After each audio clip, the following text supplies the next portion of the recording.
Commentaire de saint Thomas d'Aquin sur la lettre de saint Paul aux Éphésiens, chapitre 4, versets 11 à 13. Sommaire de cette 4e leçon.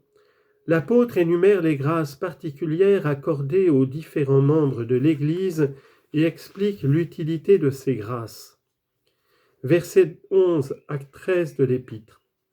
Lui-même donc a donné à son Église quelques-uns pour être apôtres, d'autres pour être prophètes, d'autres pour être évangélistes, d'autres pour être pasteurs et docteurs, afin que les uns et les autres travaillent à la perfection des saints, aux fonctions de leur ministère, à l'édification du corps du Christ, jusqu'à ce que nous parvenions tous à l'unité d'une même foi et d'une connaissance du Fils de Dieu, à l'état d'un homme parfait, à la mesure de l'âge et de la plénitude selon laquelle le Christ doit être formé en nous.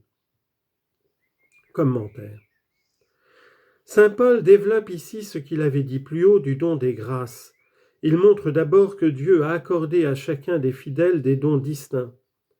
Il explique ensuite le fruit et l'utilité de ces dons au verset 12 en disant « afin que les uns et les autres travaillent à la perfection des saints ». Comme c'est par les dons de Jésus-Christ que les états divers et les ministères sont distingués dans l'Église, il faut remarquer que l'apôtre place au premier rang parmi ces dons l'apostolat. C'est pourquoi il dit au verset 11 « Lui-même a donné à son Église quelques-uns pour être apôtres ». Confère Luc 6, 13, il choisit 12 d'entre eux qu'il nomma apôtres.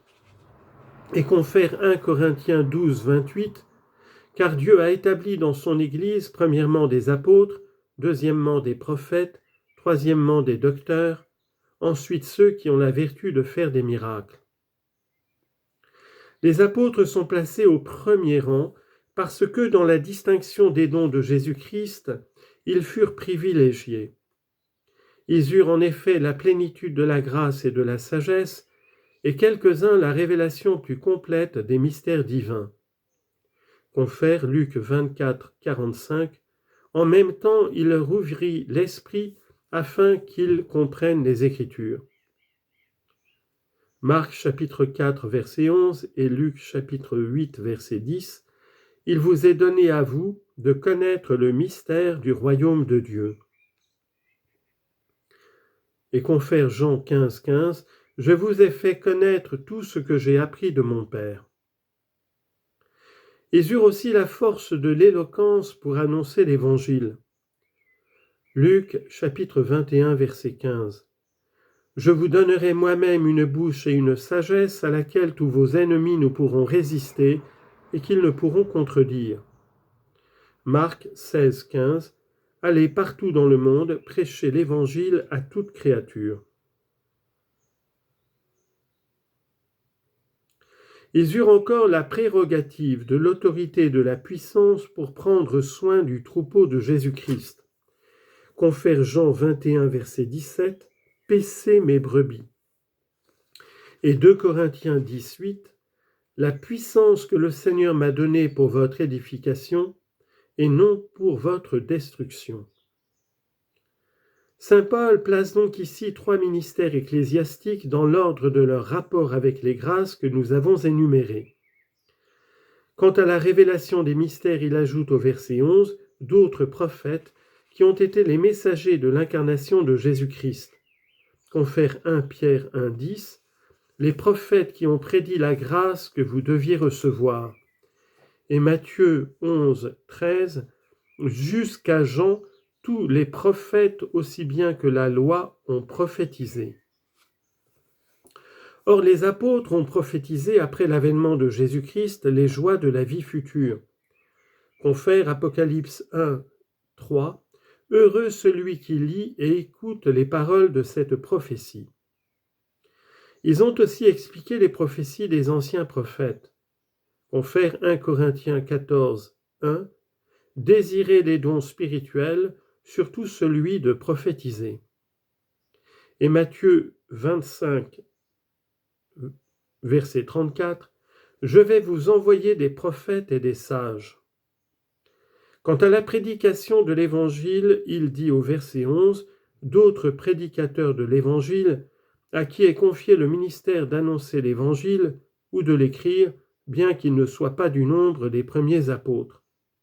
Confère Romains chapitre 10, verset 15, qu'ils sont beaux les pieds de ceux qui annoncent l'Évangile de la paix. Confère Isaïe chapitre 41, verset 27, je donnerai à Jérusalem un évangéliste. Quant aux soins de l'Église, il ajoute au verset 12 et d'autres pasteurs, à qui est confiée la garde du troupeau du Seigneur. Il ajoute immédiatement au verset 12 et docteurs, afin de montrer que l'office propre des pasteurs est d'enseigner ce qui appartient à la foi et aux bonnes mœurs. Pour l'administration des choses temporelles, elle n'est pas spécialement l'œuvre des évêques, qui sont les successeurs des apôtres, mais plutôt celle des diacres.